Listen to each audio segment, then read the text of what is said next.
Good afternoon and welcome to Problem with Being Awake. My name is Ben and I'll be your host tonight. I'm going to talk about something controversial, Islamists. Now, Islamists are a massive problem in Europe, the UK, and to a lesser degree, but still a problem in the USA. Now, what is an Islamist? Islamist is not a Muslim. Not 2 billion Muslims are not Islamists. Muslims are followers of Islam. And Islamists are followers of the extreme versions of Islam, like the Hadith, where their actual belief system requires them not to stop killing until everyone in the world is a Muslim.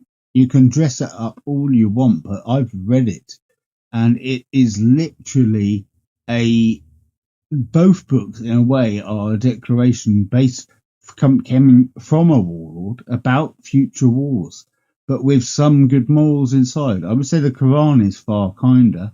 The Hadith is a bit twisted. But to claim you're the final religion, the absolute answer, and the Palestine war, that shouldn't even be on the news, because it shouldn't have got to that stage. It should not have become something that anyone dared think about. A terrorist-run country next to you shoots at you, you go to war to wipe them out. End of. No problem discussions.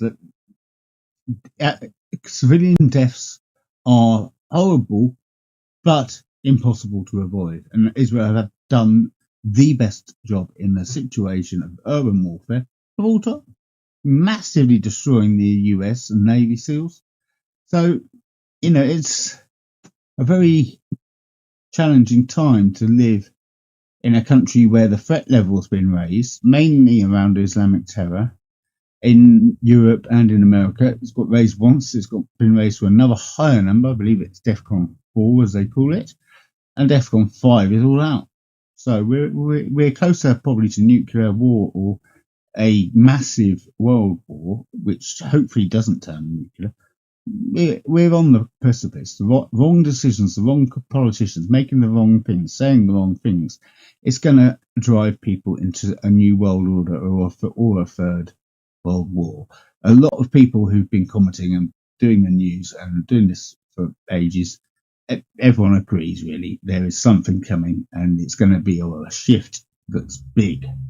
What it's going to be, we don't know, but we're not encouraged by the Chinese building their military bases in Peru and 3 other countries in South America where they've helped fund a coup. We don't like having Israel, and by the way, Israel is Israeli land. It was founded by King David when he slew Goliath, and really emboldened by King Solomon, who built Jerusalem. If there's any claim it's Muslim land, I can't see that. How? Because Muhammad existed just under 1,000 years after King David, and the state of Judea, which is the exact place which is now called Israel. Judea, Israel, there's no difference.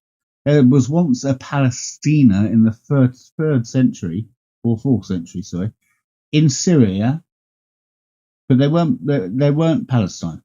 So you're marching pro-Palestine. There is no such thing as Palestine. Never has been. Never will be.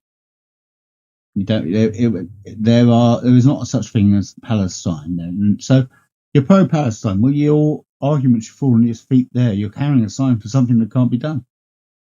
So that's saying, I want to fly on a skateboard. And until I get a flying skateboard, everybody's life I touch is going to be miserable because I'm oppressed. It doesn't work that way. I'm mindful that obviously I'm mindful, but I still have to speak. That's the thing. I have free speech and I still have to speak. Like, I am mindful that some people will find this offensive and some people will find it bang on what they think. That's the name of the game. It's people make up their own minds, and I try and deliver a decent example. But I can say with absolute, having read the Hadith, having read the Quran multiple times, because if you're going to argue against a religion, you really need to read their texts. I was hospitalized for ages. I read all of them. And that was eye-opening for me in a way I'd recommend. The Quran is probably one of my favourite reads of the religious texts. The Hadith, as I say, not so much, a bit worrying. Muhammad wasn't a nice guy. So a prophet, well, he didn't live a life that would certainly confirm his right to that level of claim, a prophet. If you believe the stories, then he's the prophet. But if you don't, he is simply a old warlord who took slaves, killed thousands of people, brutal man, had the final word on God.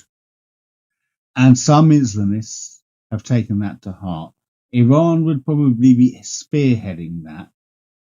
I wouldn't know about so much about the relationships to Muslim and Islam and Islamists in Saudi Arabia, but we have to assume, considering they are one of the richest countries in the world and the easiest one to get away with anything, because they've got like 900 crown princes.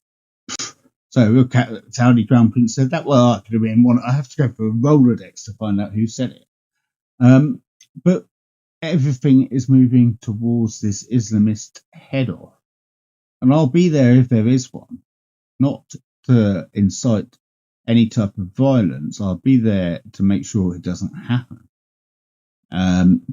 Everyone has a right to protest, but in my mind, most people in the Western world are very anti-protest right now, and it's kind of protesting has been ruined. Because it's supposed to be you protest for something you can get. You stick your neck on the line, you dig in, you fight hard, and you get it. And now it's just protest for protest's sake. And actually, it's really to fill in an addiction with some people. The Islamist sphere of protests in Western Europe has a very high demographic of over 30% LGBTQ members, all of whom would be murdered or imprisoned by any Muslim country by law. But in the more extreme ones like Palestine, dead, murdered, blown off buildings. Anyone queer, anyone trans, anyone bisexual, anyone gay, anyone lesbian, anyone at all. And any worry about Islamists? Yes, because Islamists are the reason we have a heightened national threat level that is just below the maximum at the moment. And that is largely due to Joe Biden's debate, basically emboldening everyone else. So, is it a threat domestically? Yes. Lots of people in the protests don't understand a single thing of the religion or the text or even the basic history of what they're protesting about. 1,000-year conflict. It's a modern conflict. From 1949, it's a modern conflict.